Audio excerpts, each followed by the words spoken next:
Hello दोस्तों, मैं हूं मदन राठौर। आपके अपने यूट्यूब चैनल स्टडी सेंटर 96 में आपका स्वागत है।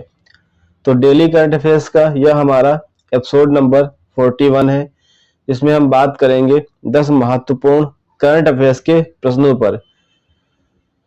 इसमें पहला प्रश्न है कि हाल ही में संपूर्णानंद संस्कृत विश्वविद्यालय के मुख्य भवन में 3D वैदिक म्यूजियम बनाने के प्रस्ताव को स्वीकृति दी गई। यह विश्वविद्यालय उत्तर प्रदेश के किस जिले में स्थित है?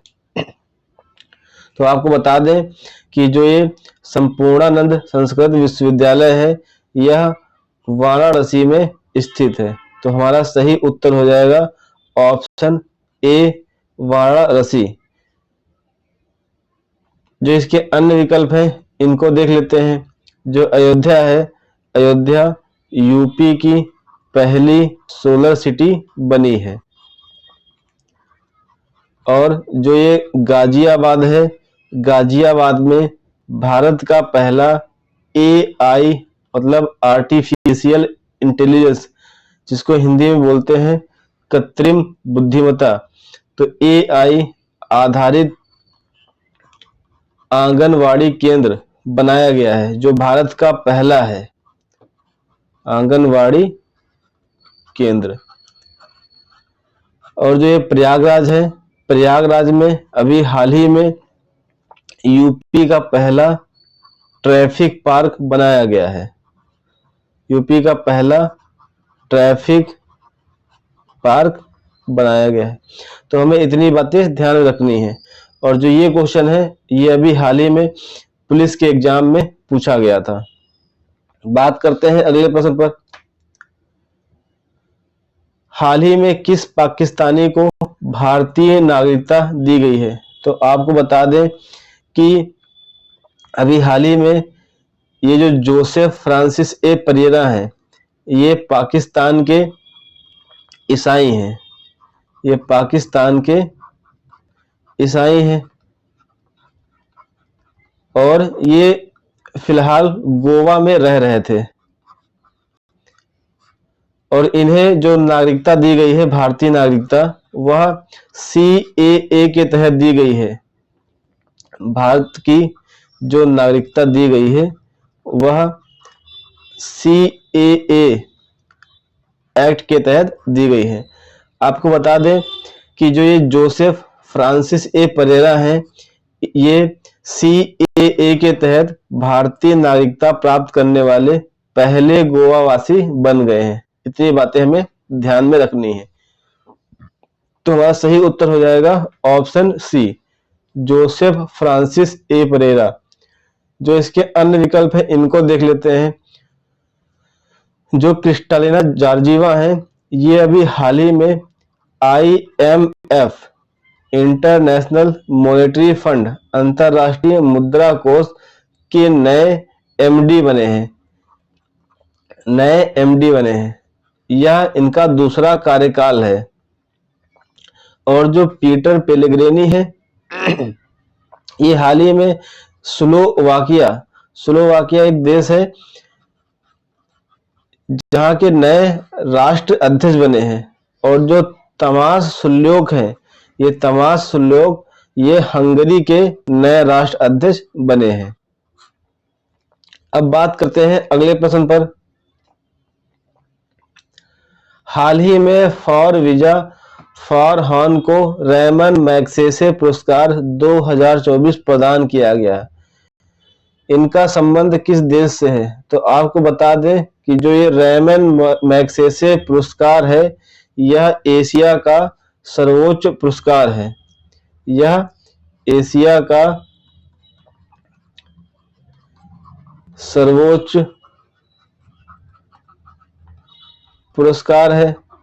यह अभी हाल ही में 4 लोगों को दिया गया, 4 लोगों को और एक संगठन को दिया गया।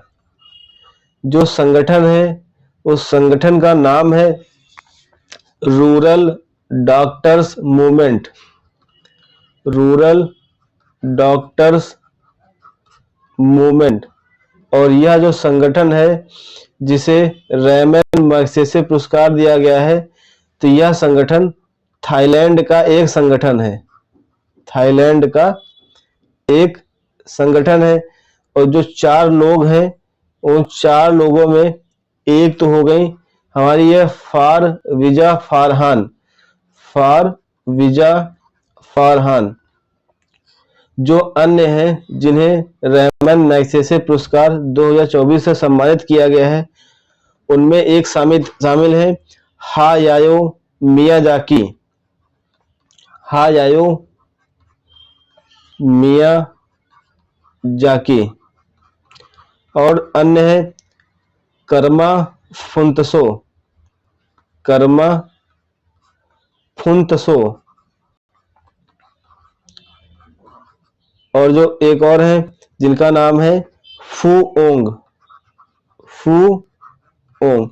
तो आपको बता दें कि जो ये फारविजा है, ये फारविजा इंडोनेशिया की रहने वाली है। और जो ये हायायो मियाजाकी हैं, ये जापान की रहने वाली हैं। और जो एक कर्मा फुंतसो हैं, ये भूटान की रहने वाली हैं। और जो ये फोंग है, ये वियतनाम से संबंधित हैं। तो हमें इतनी बातें याद रखनी है कि रैमन मैग्सेसे पुरस्कार किन्हें दिया गया, कितने संगठन को दिया गया, उस संगठन का नाम क्या है और उस संगठन का संबंध किस देश से है। तो हमें इतनी बातें ध्यान में रखनी है। तो हमारा सही उत्तर हो जाएगा ऑप्शन डी, इंडोनेशिया। जो फारविजा फारहान है, ये इंडोनेशिया की रहने वाली है। अब बात करते हैं अगले प्रश्न पर। हाल ही में सुप्रीम कोर्ट के नए ध्वज व प्रतीक चिन्ह का अनावरण किया गया। इस ध्वज में क्या क्या अंकित है? तो आपको बता दें कि जो अभी राष्ट्रपति द्रौपदी मुर्मू जी ने सुप्रीम कोर्ट के 75वें स्थापना दिवस पर सुप्रीम कोर्ट का नया ध्वज और एक प्रतीक चिन्ह का अनावरण किया है। तो जो ये नया ध्वज है, इस ध्वज में एक आकृति बनाई गई है जिसमें सबसे ऊपर अशोक चक्र है। उसके बाद संविधान की जो बिल्डिंग है, वही सुप्रीम कोर्ट भवन, और उसके नीचे एक बुक बनाई गई है। तो ये 3 आकृतियां हैं जो इस ध्वज में अंकित हैं। और साथ ही आपको बता दें कि इसमें सर्वोच्च न्यायालय का एक आदर्श वाक्य भी अंकित है। उस आदर्श वाक्य क्या लिखा है? लिखा है यतो धर्म स्ततो, धर्म स्ततो जया। तो जो ये लिखा है यतो धर्म स्ततो जया, यह सुप्रीम कोर्ट का आदर्श वाक्य है, जिसका शाब्दिक अर्थ होता है जहां धर्म है वहां विजय है। जहां धर्म है वहां विजय है। जो यह आदर्श वाक्य है यतो धर्म स्ततो जया, यह बहुत ही महत्वपूर्ण है आने वाले सभी प्रतियोगी परीक्षाओं के लिए। तो हमें सुप्रीम कोर्ट के इस आदर्श वाक्य को ध्यान में रखना है। इसका क्या अर्थ होता है ये भी ध्यान रखना है। और हाल ही में सुप्रीम कोर्ट ने अपना कौन सा स्थापना दिवस मनाया है? और सुप्रीम कोर्ट को भारत में कब अपनाया गया था? तो 28 जनवरी 1950। हमें ये भी ध्यान रखना है। तो हमारा सही उत्तर हो जाएगा ऑप्शन डी, उपर्युक्त सभी। अब बात करते हैं अगले प्रश्न पर। प्रतिवर्ष विश्व नारियल दिवस कब मनाया जाता है? तो आपको बता दें कि 2 सितंबर को प्रतिवर्ष विश्व नारियल दिवस मनाया जाता है। अन्य दिवस को देख लेते हैं। जो 5 सितंबर है, 5 सितंबर को प्रतिवर्ष शिक्षक दिवस मनाया जाता है। शिक्षक दिवस। 8 सितंबर को प्रतिवर्ष अंतर्राष्ट्रीय साक्षरता दिवस मनाते हैं। अंतर्राष्ट्रीय साक्षरता दिवस मनाया जाता है प्रतिवर्ष। और 10 सितंबर को मनाते हैं विश्व आत्महत्या रोकथाम दिवस। विश्व आत्महत्या रोकथाम दिवस। अब बात करते हैं अगले प्रश्न पर। हाल ही में चर्चा में रहा जोड़ो मारो जूता मारो आंदोलन का संबंध किस राज्य से है? तो आपको बता दें कि पिछले साल मुंबई में शिवाजी की मूर्ति स्थापित की गई थी, तो वह अभी हाल ही में वह मूर्ति गिर गई है। तो उसी शिवाजी महाराज की मूर्ति गिरने के विरोध में महाविकास अघाड़ी ने, क्या नाम है, महाविकास अघाड़ी ने इसी मूर्ति गिरने के विरोध में मुंबई में एक आंदोलन चलाया या प्रदर्शन किया। तो इसी प्रदर्शन को नाम दिया गया जोड़ा मारो आंदोलन। तो इस जोड़ो मारो आंदोलन का संबंध हो जाएगा महाराष्ट्र से। तो सही उत्तर हो जाएगा ऑप्शन डी। अब बात कर लेते हैं कि कुछ पर्यावरण संरक्षण से संबंधित कुछ आंदोलन है, जिसमें उत्तराखंड में एक महत्वपूर्ण आंदोलन है जिसका नाम है चिपको आंदोलन। चिपको आंदोलन, इसकी शुरुआत हुई थी 1974 में। और जो बिहार है, बिहार में एक महत्वपूर्ण आंदोलन चला था जिसका नाम था जंगल बचाओ आंदोलन।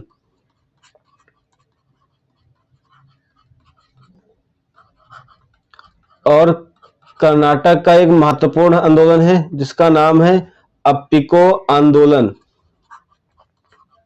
अप्पिको आंदोलन। ये जितने मैं लिखवा रहा हूं ये बहुत ही महत्वपूर्ण है और ये कई एग्जाम्स में कई बार पूछे गए हैं। साथ ही इनके ईयर भी। जो अप्पिको आंदोलन है इसकी शुरुआत 1983 में हुई थी और जो ये जंगल बचाओ आंदोलन है इसकी शुरुआत 1980 में थी।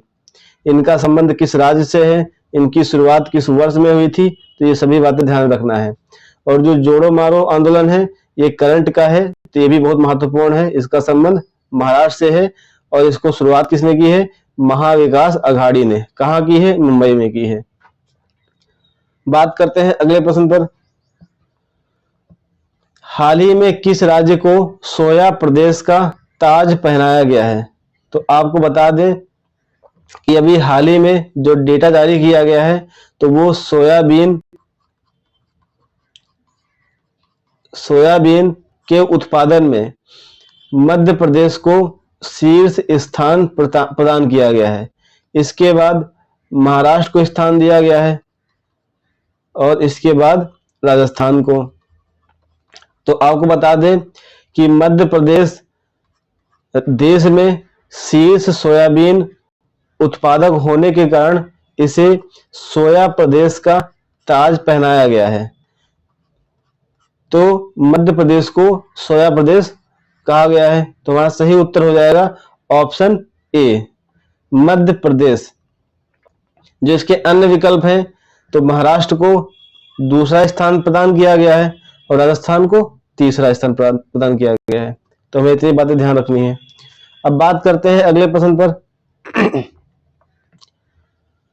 हाल ही में WHO ने धुलीखेल नगर पालिका को एशिया का दूसरा सबसे स्वस्थ शहर घोषित किया है। इसका संबंध किस देश से है? तो आपको बता दें कि जो धुलीखेल नगर पालिका है यह नेपाल की एक नगर पालिका है। नेपाल की। WHO द्वारा धुलीखेल नगर पालिका को एशिया का दूसरा सबसे स्वस्थ शहर घोषित करने के बाद यह नेपाल का सबसे स्वस्थ शहर बन गया। सबसे स्वस्थ शहर बन गया। तो हमारा सही उत्तर हो जाएगा ऑप्शन बी। बात कर लेते हैं WHO के बारे में। तो WHO की जो स्थापना हुई थी वह 7 अप्रैल 1948 को हुई थी। WHO की स्थापना 7 अप्रैल को होने के कारण इसलिए 7 अप्रैल को प्रतिवर्ष विश्व स्वास्थ्य दिवस मनाया जाता है। और जो इसका मुख्यालय है वो जिनेवा में है, जिनेवा स्विट्जरलैंड में स्थित है। अब बात करते हैं अगले प्रश्न पर। प्रतिवर्ष किस माह को राष्ट्रीय पोषण माह के रूप में मनाया जाता है? तो आपको बता दें कि प्रतिवर्ष 1 सितंबर से 30 सितंबर को प्रतिवर्ष राष्ट्रीय पोषण माह मनाया जाता है। तो सितंबर माह को राष्ट्रीय पोषण माह के रूप में मनाते हैं। आपको बता दें कि 1 सितंबर से 7 सितंबर को इसे राष्ट्रीय पोषण सप्ताह के रूप में मनाया जाता है। राष्ट्रीय पोषण सप्ताह के रूप में मनाया जाता है। तो हमारा सही उत्तर हो जाएगा ऑप्शन सी। अब बात करते हैं अगले प्रश्न पर।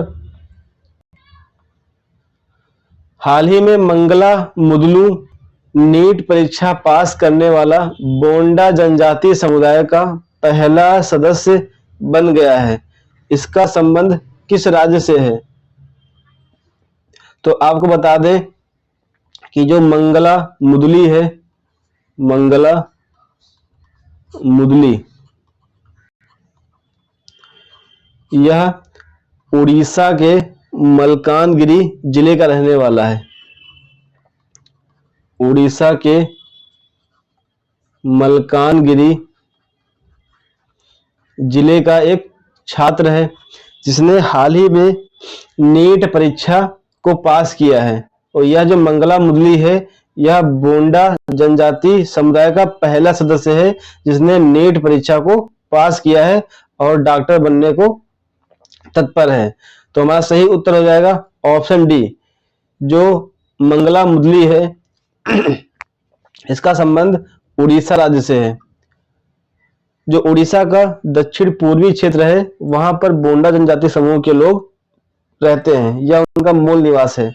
अब बात कर लेते हैं बोंडा जनजाति समुदाय के बारे में। बोंडा जनजाति के बारे में, जो ये बोंडा जनजाति है इसको रेमो के नाम से भी जानते हैं। और इनका जो जनजाति समूह है वह मुंडा से मैच करता है। तो यह मुंडा जनजाति समूह के लोग हैं। साथ ही इनकी जो भाषा है, इनकी भाषा को बोलते हैं रेमो या फिर बोलते हैं रेशमस, यह इनकी भाषा है। ये सब बातें क्यों पढ़ रहे हैं? क्योंकि अभी बोंडा जनजाति चर्चा में रही है तो पूछ सकता है ना इनसे संबंधित बातें कि इसका अन्य नाम क्या है, किस जनजाति समूह के ये लोग हैं, इनकी भाषा क्या है, इनका मूल निवास क्या है। तो इनका मूल निवास है उड़ीसा का एक जिला है जिसका नाम है मलकानगिरी जिला। तो यह इनका मूल निवास है। इनकी कुल जनसंख्या कितनी है? तो कुल जनसंख्या इनकी 12,000 है। ये जो संख्या है ये 2011 की जनगणना के अनुसार है। साथ ही इनकी जो साक्षरता दर है वह है 36.61%। ये जो आंकड़ा है यह आंकड़ा 2011 की जनगणना के अनुसार है। साक्षरता दर इतनी कम होने के बावजूद भी मंगला मुदली नीट परीक्षा पास करने वाला बोंडा जनजाति समुदाय का पहला सदस्य बना है। ये बहुत ही गर्व की बात है। तो दोस्तों यह मेरी आज की क्लास थी। अगर मेरी यह क्लास आपको अच्छी लगी हो तो वीडियो को लाइक करें, चैनल को सब्सक्राइब करें और वीडियो को अधिक से अधिक शेयर करें। धन्यवाद दोस्तों।